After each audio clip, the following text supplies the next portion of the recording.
ছাত্ররা একটি রাজনৈতিক দল গঠন করবে, তাদের সুযোগ দেওয়া উচিত বললেন ডক্টর ইউনূস।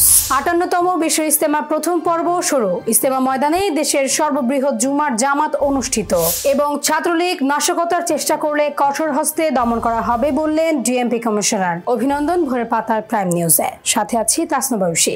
শুনছিলেন সংবাদ শিরোনাম, এবার বিস্তারিত।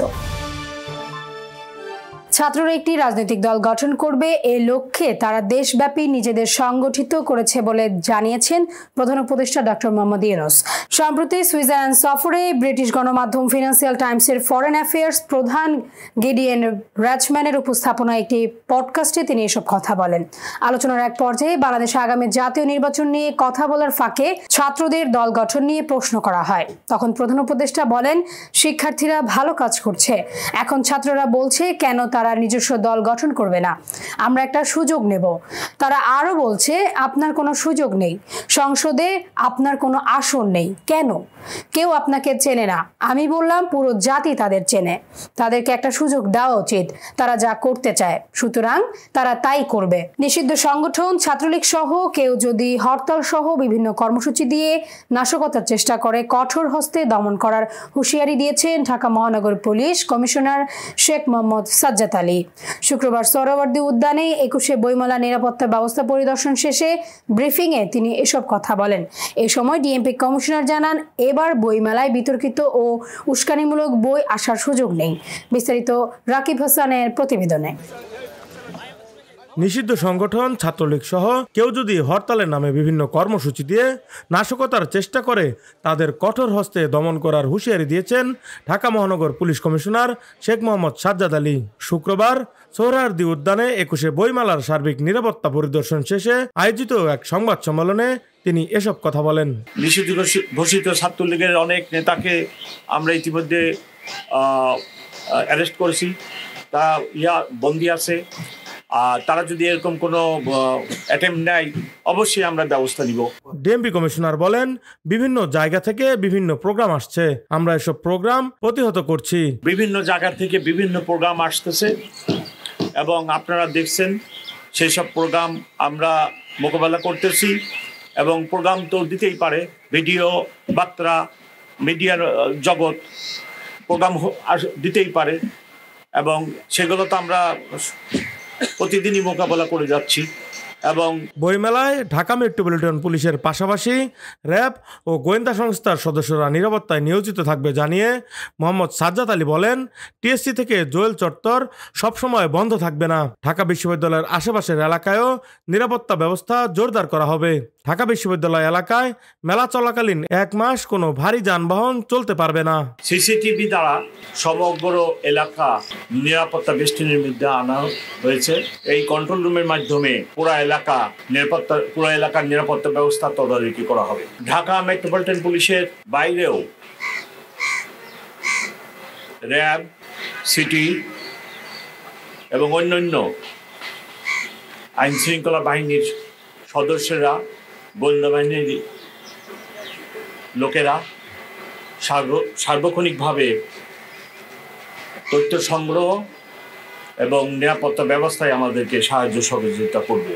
বিতর্কিত ও উস্কানিমূলক বই এবার মেলায় আসার সুযোগ নেই জানিয়ে ডিএমপি কমিশনার বলেন, মেলায় যাতে বিতর্কিত বই না আসে এজন্য বাংলা একাডেমির সমন্বয় সভায় আগেই জানানো হয়েছে।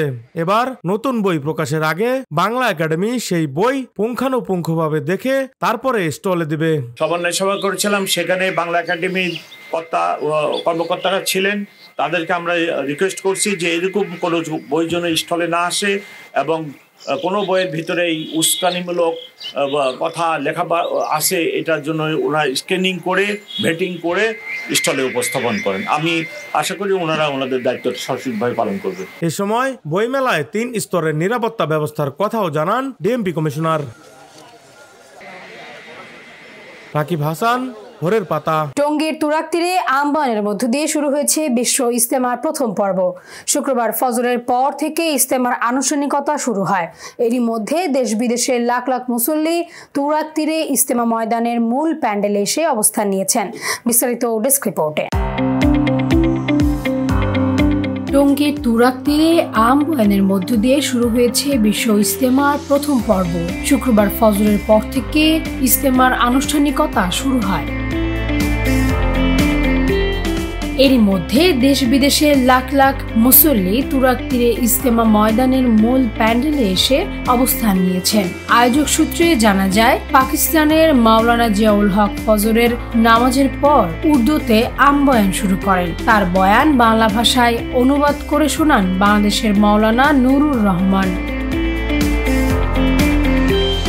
এদিকে আজ বিশ্ব ইজতেমা ময়দানে দেশের বৃহত্তম জুমার নামাজ অনুষ্ঠিত হবে। এই নামাজে অংশ নিতে ঢাকা, গাজীপুর সহ আশেপাশের জেলা থেকে মুসল্লিরা ইজতেমা ময়দানের দিকে আসতে শুরু করেছেন। সড়ক, রেল ও নৌপথ সহ সব পথেই মুসল্লিদের কাফেলা টঙ্গীর দিকে ছুটছে।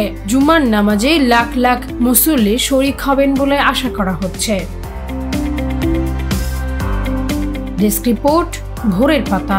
গাজীপুরের টঙ্গীর তুরাগ তীরে বিশ্ব ইজতেমার প্রথম পর্বের প্রথম ধাপে আজ শুক্রবার অনুষ্ঠিত হয়েছে দেশের বৃহত্তম জুমার নামাজের জামাত। এতে অংশ নিয়েছে লাখো মুসল্লি। জুমার নামাজে অংশ নিতে ময়দানে ছড়িয়ে আশেপাশের সড়ক, মহাসড়ক, ফুটপাত ও বিভিন্ন অলিগলি মুসল্লিতে পরিপূর্ণ হয়ে যায়। শুক্রবার দুপুর 1:51 জুমার নামাজের জামাত শুরু হয়ে 1:56 শেষ হয়। এতে ইমামতি করেন বাংলাদেশের মাওলানা জুবায়ের সাহেব। তাবলিগ জামাতের সুরাই নিজামের মিডিয়া সমন্বয়ক হাবিবুল্লাহ রায়হান এ তথ্য নিশ্চিত করেছেন। সৌদি আরবে সপরিবারে ওমরায় যাওয়ার পথে অসুস্থ হয়ে পড়ায় সংযুক্ত আরব আমিরাতের দুবাইতে জরুরিভাবে হাসপাতালে ভর্তি করা হয়েছে সাবেক স্বরাষ্ট্র প্রতিমন্ত্রী লুৎফুজ্জামান বাবরকে। বর্তমানে তিনি দুবাই হাসপাতালে জরুরি বিভাগে চিকিৎসাধীন রয়েছেন। সংযুক্ত আরব আমিরাত বিএনপির আহ্বায়ক জাকির হোসেন জানান, এয়ারলাইন্সে তিনি বুকে ব্যথা অনুভব করলে ফ্লাইটের অভ্যন্তরে তাৎক্ষণিক তাকে চিকিৎসা দেওয়া হয়। পরে দুবাই বিমানবন্দরে ফ্লাইট অবতরণের পর চিকিৎসকরা তাকে জরুরি সেবা দেন। এরপর বৃহস্পতিবার স্থানীয় সময় রাত 11:30টার দিকে তাকে হাসপাতালে ভর্তি করা হয়। সেখানে তিনি বর্তমানে নিবিড় পরিচর্যায় রয়েছেন। দেশের সবচেয়ে বেশি দরিদ্রের হার মাদারীপুর জেলায়। দরিদ্রের হার 54.4%।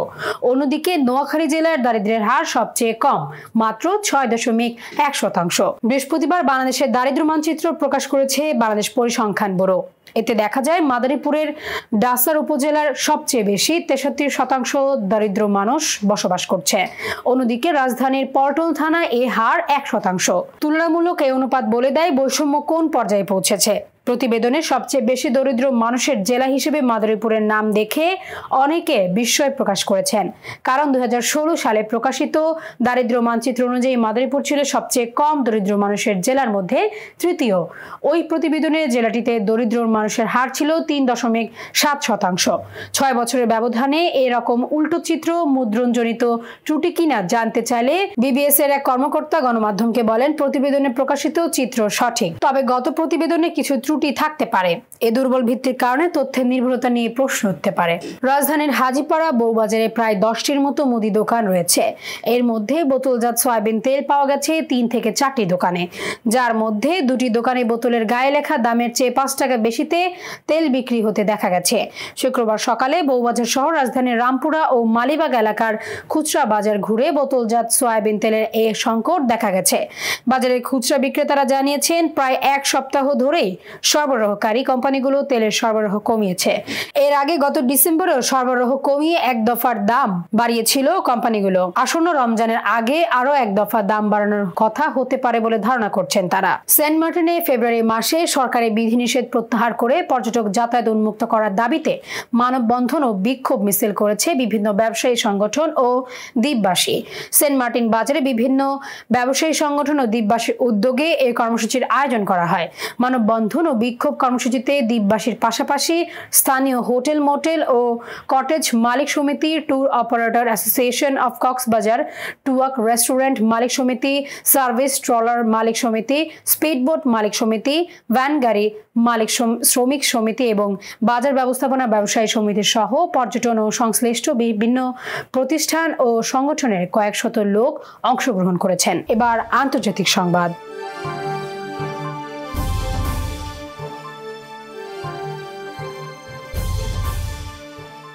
আরো 6 মাসের জন্য জরুরি অবস্থার মেয়াদ বাড়ানোর ঘোষণা দিয়েছে মিয়ানমারের সামরিক সরকার।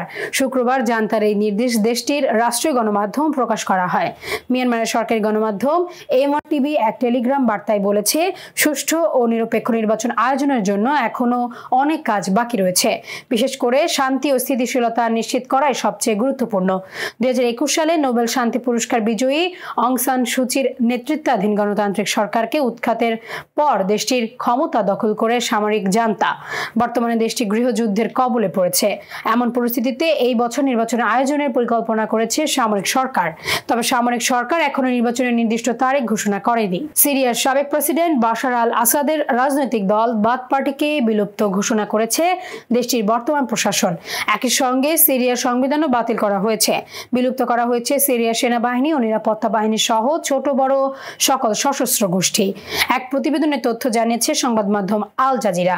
সংবাদ মাধ্যমটি বলছে, সিরিয়ায় বাশার আল আসাদকে ক্ষমতাচ্যুত করার প্রায় 2 মাস পর সাবেক বিরোধী দলীয় কমান্ডার এবং সিরিয়ার ডিফ্যাক্টো নেতা আহমেদ আল শরাকে দেশটির ক্রান্তিকালীন সময়ের জন্য প্রেসিডেন্ট হিসেবে মনোনীত করা হয়েছে বলে সিরিয়ার রাষ্ট্রীয় মিডিয়া জানিয়েছে। এবার বিনোদনের সংবাদ।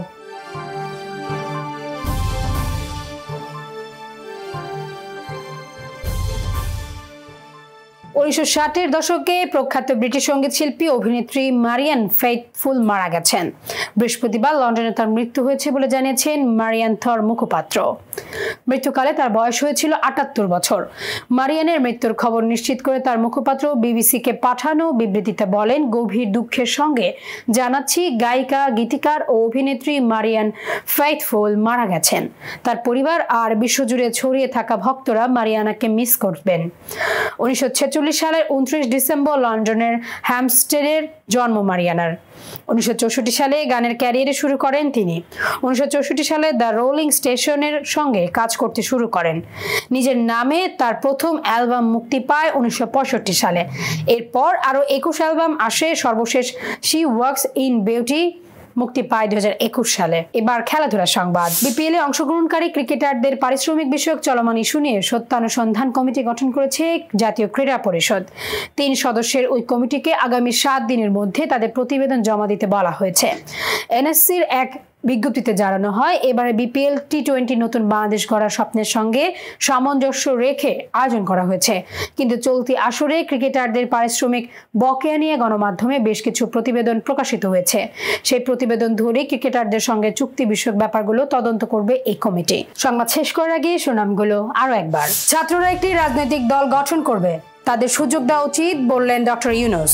58তম বিশ্ব ইজতেমার প্রথম পর্ব শুরু। ইজতেমা ময়দানে দেশের সর্ববৃহৎ জুমার জামাত অনুষ্ঠিত এবং ছাত্রলীগ নাশকতার চেষ্টা করলে কঠোর হস্তে দমন করা হবে বললেন ডিএমপি কমিশনার। এই ছিল আজকের ভোরের পাতার প্রাইম নিউজ। সারা দেশের সর্বশেষ আপডেট পেতে চোখ রাখুন ভোরের পাতায়। ধন্যবাদ।